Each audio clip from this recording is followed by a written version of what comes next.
հիմա ուղիղ տեսակապ ենք հաստատում Սևակ Բելյանի հետ, նա Կանադայի Հայդատի Օտավայի գրասենյակի տնօրենն է։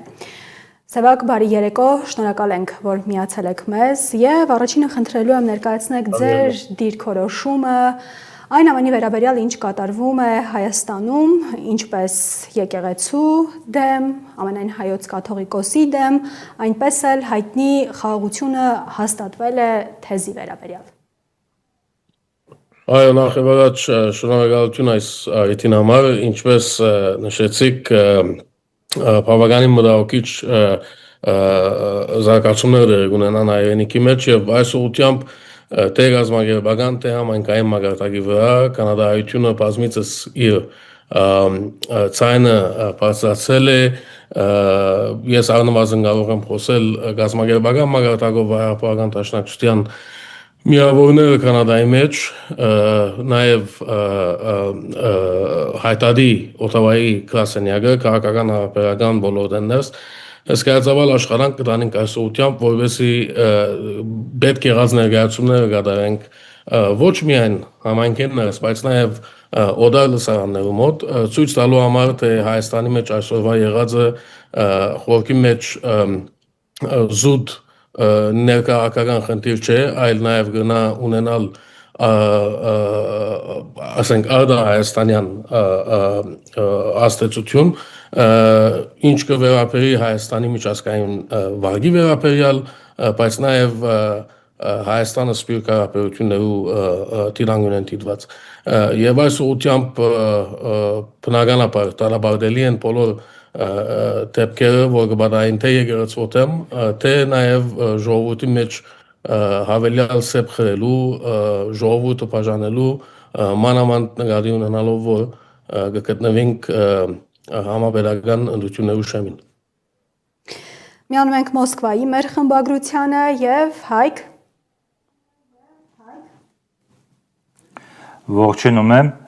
Ինձ այսպիսի հարց է հետաքրքրում, տեսեք, Հայդատը կառույցները եւ ընդհանրապես մեր լոբիստական կառույցները ԱՄՆ-ում, Եվրոպայում, Կանադայում, այլ երկրներում փորձում են ուշադրություն դարձնել այն բռնաճնշումներին, որը այս պահին իրականացվում է Հայաստանում, որովհետև փաստացի մենք տեսնում ենք, որ եւ դա է ամենապարադոքսալը, որ ԵՄ-ի ամբողջությամբ աջակցությամբ Հայաստանում մի դիկտատուրա է ստեղծվում, ինչպես օրինակ հարևան Ադրբեջանում, բայց եթե այնտեղ նավթի վրա է եւ աշխարհական շահերի հիման վրա է, այստեղ չես ինչու դեմոկրատական երկրների աջակցությամբ ոտնահարվում է դեմոկրատիան։ Այդ հարցը դուք բացացնում եք ձեր մոտ կամ այլ կառույցներ բացացնում են։ Այո, իհարկե, այսօր դժբախտաբար ցավիս մեր այդ հարաբերական աշխարհանքի կամ հարաբերական օրակարգի ասենք հիմնական հարցերն մեկը նաև այսպես ասած թիմագազերձել է Հայաստանի ներկայ իշխանությունները, որովհետև Փաշինյան եւ Եղիազարությունը 2018-ին այսպես ասած ներկայացան որպես ժողովրդավար նոր ուժեր եւ այդպիսով բնականաբար եւ պաստորեն խապեցին մոլորեցուցին ժողովուրդը եւ դժբախտաբար այսօր կտեսնենք միջազգային ընտանիքը ընդհանրապես լուր կմնա եւ կփորձեն աճ խփել այդ բոլորին ինչ որ դեր ունենա Հայաստանի մեջ ժողովրդավարական գարկերու փաստացի դապալման եւ ինտիմության ճնշման եւ այլն եւ այս ուղղությամբ մենք այդ բոլոր ներկայացումները կկատարենք քաղաքական մակարդակի վրա ցույց տալու համար որ Հայաստանի երբեմնի այդ ժողովրդավար ճակատավոր ժողովրդավար ուժերը այդպես էլ ժողովրդավար ուժեր չեն եւ Հայաստանը իրենք բազավես կփորձեն առաջնորդել դեպի անդունդ ամբողջովին գերբարանափոխել Հայաստանն ու այ ժողովրդի ինքնությունը սպասարկելով արտաքին շահերը, սպասարկելով նախ եւ առաջ Թուրքիա եւ Ադրբեջանի շահերը եւ այս բոլորը դեր ունենա գակմը ասենք ուժային գետոններով աջակցությամբ մենք բազմիցս նշել ենք եւ ասել ենք թե Կանադայի մեջ թե այլուր որ մենք գոմ չենք արևմտյան կամ արևելյան, այսպես ասած արևելումներու, մենք գոմ ենք հայկական արևելումին եւ իբրև այդպեսին մենք պետք է միշտ լանք ճգուն, մենք պետք է միշտ կարողանանք համագործակցել նախ եւ առաջ մեր հարևան պետությունների հետ, նաև անշուշտ բոլոր այլ պետությունների հետ այնքան ադեմ, որ մենք չենք սպասարկում իրանց շահերը։ Մենք բազապես պետք է սպառված լանք սպասարկելով մեր շահերը, բամը, որ այսօր դեղի չունենա Հայաստանի մեջ փաստորեն։ Սևակ մի հարց կա, որը հատկապես ձեզ հետ եմ ուզում քննարկել։ Մենք մի քանի անգամ ուղիղ եթերում լրատվական թողարկումների ժամանակ Alpha News-ի խոսել ենք այն մասին, այն պատմությունը շատ հայտնի թուրքական բայրակթարների, այդ դրոններ կոչվածների վերաբերյալ, որոնց պահեստամասերի մի մասը հիմա ներողություն եմ խնդրում, կոնկրետ չեմ հիշի, թե ինչպես էր կոչվում այդ մասը, բայց թուրքական բայրակթարը արտադրելիս օգտագործվում էր նաև կանադական արտադրության պահեստամաս, թույլ տվեք այսպես ձևակերպել։ Հետո էմբարգո սահմանվեց, հետո այս հարցը կարծես թե ուշադրությունից դուրս մնաց։ Հիմա, երբ Հայաստանի իշխանությունները չեն խոսում նրա մասին, որ թուրքական բայրակթարներ են օգտագործվել Հայաստանի դեմ եւ Թուրքիայի նախագահն էլ ընդհանրապես բառացիորեն շաբաթներ առաջ հայտարարեց գլուխ գովելով, որ երբ Թուրքիան զենք էր մատակարարում Ադրբեջանին, երբ Թուրքիան օգնում էր Ադրբեջանին պատերազմի ժամանակ, թուրքական ընդդիմությունը տեսեք քննադատում էր, այսինքն Էրդողանը զայրացել էր հերթական անգամ ընդդիմության վրա եւ գլուխ էր գովում հերթական անգամ, որ Ադրբեջանին զենք է տվել, զենք ասելով նաև այդ բայրակթարներն էին, երբ Հայաստանը լռում է սրա մասին եւ երբ Հայաստանը միայն խոսում է նրա մասին, որ խաղաղություն է հաստատվել, եւ Հայաստանը լռում է միջազգային հանրության առաջ, եւ Հայաստանի իշխանությունները սրա մասին լռում են միջպետական այցերի ժամանակ, ընդհանրապես գործընկերների հետ շփվելիս,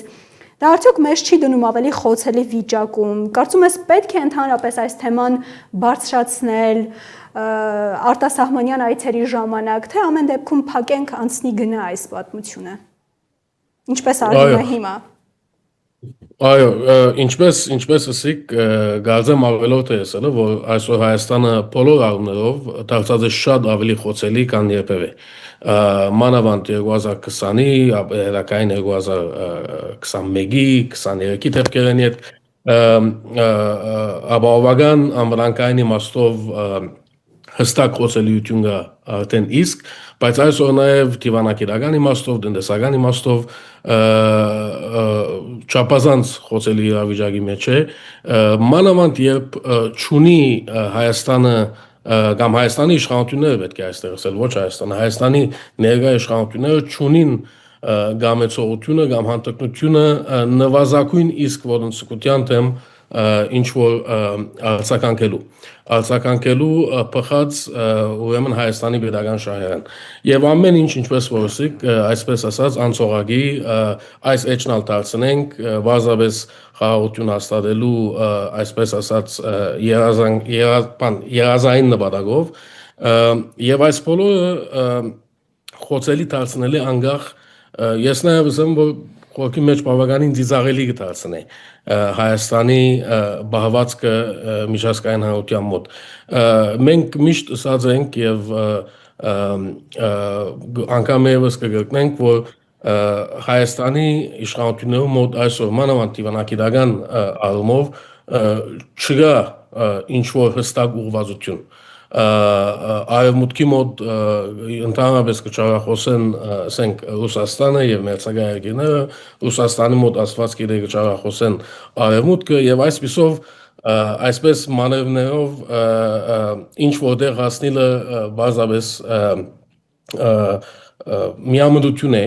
սելու համար նվազագույնը եւ այս ուղղությամբ արևմտյան երկրները հավանաբար իրենց շահը սպասարկվի այսպիսով իրենք եւս կանթաթարնան Հայաստանի դիվանագիտական խոցելիությունը եւ ես շատ բարձ օրինակ մտալով ցեզի ասեմ որ հաջող երբ մենք գակ մտեզեր կներկայացնենք ասենք քաղաքական առաջնահերթությունների շուրջ մեզ գտանան եւ գսեն գիտեք մենք Հայաստանի պետությունից ավելի հայ չենք կարող լինել ցեզ համար եւ այդ իսկապես շատ ցավալի է Միանում ենք Լոս Անջելեսի մեր խմբագրությանը, Արթուր։ Շնորհակալություն, ողջունում եմ հյուրին, այսպեսի երկու հարց տամ, մենք ինչպես գիտենք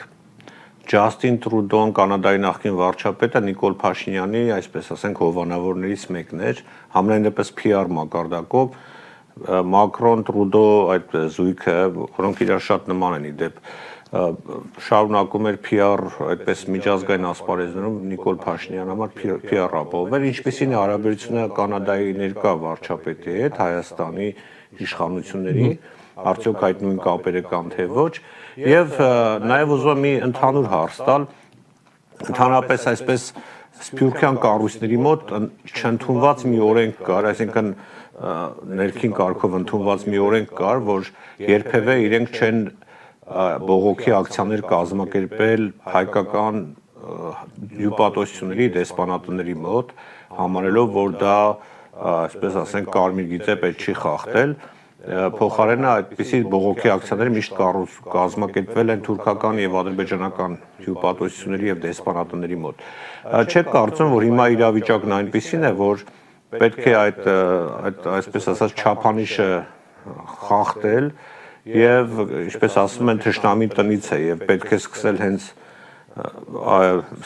հայկական հյուպատոսություններից, հայկական դեսպանատներից, հայկական պաշտոնյաներին բոյկոտելուց եւ նրանց դեմ բողոքելուց, որովհետեւ աշխարհը տեսնում է, մենք գնում ենք ասում ենք, արենք թուրքերը էս ինչը արեցին, ադրբեջանցիները այն ինչը արեցին, ասում են, բայց ձեր ղեկավարը, ձեր երկրի ղեկավարը ավելին է անում ձեր դեմ, հիմա դուք ինչ եք ուզում մեզանից։ Մի խոսքով այդ մասին նաև ձեր կարծիքը կուզեի լսել։ Շատ լավ, բարձրանալու համար առաջին հարցին, ասեմ, որ այդ հարաբերությունը, որ արգա է Թուրքոյի եւ Փաշինյանի միջև, թեկուզ ցուցական, ինչպես որ նշեցիք, նույն մագարտակի կամ նույն չերմության հարաբերություն դերևս չեն հասցրել ունենալ Կանադայի ներկա վարչապետի հետ։ Կանադայի ներկա վարչապետը համեմատաբար նոր դեմք է, նոր դեմք է նաև կանադացիների համար, ճիշտ ասած, քաղաքական դաշտի մեջ նոր դեմք է, ինքնախավես վարած է բավականին աստեցիկ պաշտոններ, ինչպես Կանադայի Կենտրոնական բանկի ղեկավարիչ եւ այլն, բայց քաղաքական ասպարեզի մեջ համեմատաբար նոր դեմք է։ Եվ ուրեմն չունի այդ հարաբերությունները Փաշինյանի հետ, բայց եւ այնպես Կանադա-Հայաստան հարաբերությունները կմնան չեմ, կմնան ավելի մոտ կան երբևէ եղել են անցնող 30 տարվա ընթացքին, 35 տարվա ընթացքին։ Եվ նաև ասեմ, որ իրենք դեռ չեն հասցրել նույնիսկ ծանոթանալ իրար, ինչ որ ասենք միջազգային կոնֆերանսի ընթացքին կամ նման այլ միջոցառման ընթացքին։ Բայց հարաբերությունները կմնան բավական չեմ, ինչպես գիտեք, Կանադան ունի իր դեսպանատուն Երևանի մեջ եւ դարբեր ոլորտներում մեջ հարաբերությունները խորացնելու առօրյա ջանքեր գտապին եւ այդ ուղղությամբ նաեւ մենք ունենք նշանակալի ներդրում եւ միշտ ուշադիր ենք մեր բոլոր քայլերը ներկայացնելու իշահ բերության եւ ոչ այնպիսի նախաձեռնությունները, որոնք պիտի շահագործվին ասենք իշխանությունների կողմից, ասելու համար, որ տեսեք մենք ինչ լավ բաներ ենք անում Հայաստանի համար։ Ինչ կվերապերի ձեր երկրորդ գեդին, այո, այսպես անկիրորեն կեր Սփյուռքի մեջ, որ Հայաստանի պետական կառույցների կամ ասենք դեսպանատունների դիմաց որևէ բողոքի ակցիա դերի պետք չէ ունենալ, որովհետեւ այդ տպավորությունը չթողեինք, որ ինչ որ Սփյուռքը պետության թեմ է կամ Սփյուռքը կփորձի պետության հարվածել, բայց ասեմ, որ անցնող տարիներին արդեն իսկ եղել են բավական ակցիաներ, այդ անկիր օրենքը այսպես ասած խախտել ենք, որովհետև ինչպես որ ասիկ տանագը ասած է ոսկորին, եւ ինչքան որ կարելի է ուշադիր լինել, որ չթողնենք այդ տպավորությունը, որ պետություն է որ կհարվածենք, որ բնականաբար այդ մեկը չէ որ գնենք, բայց ինչքան կարելի է այդ մեկը փորձում ենք, բայց եւ այնպես նույնքանով դժվար է զսպել հանրությանը, որոնք իրավացիորեն գուզեն իրենց բողոքի ցայնը բարձրացնել այս բարկային Հայաստանի դեսպանատան դիմաց, Հայաստանի դիվանագետների դիմաց, ասելու համար, որ այո դուք ձեր բادرներն է որ գնեք, դուք ձեր աշխատանքն է որ գնեք, բայց ի վերջո ուր է այդ ասկային ոգին, ուր է այդ ասկային ոգին, որոնց հիման վրա կառուցված է Հայաստանի երրորդ հանրապետությունը, որի իման վրա խարսխված է բերությունը։ Եվ այս բոլորին իդես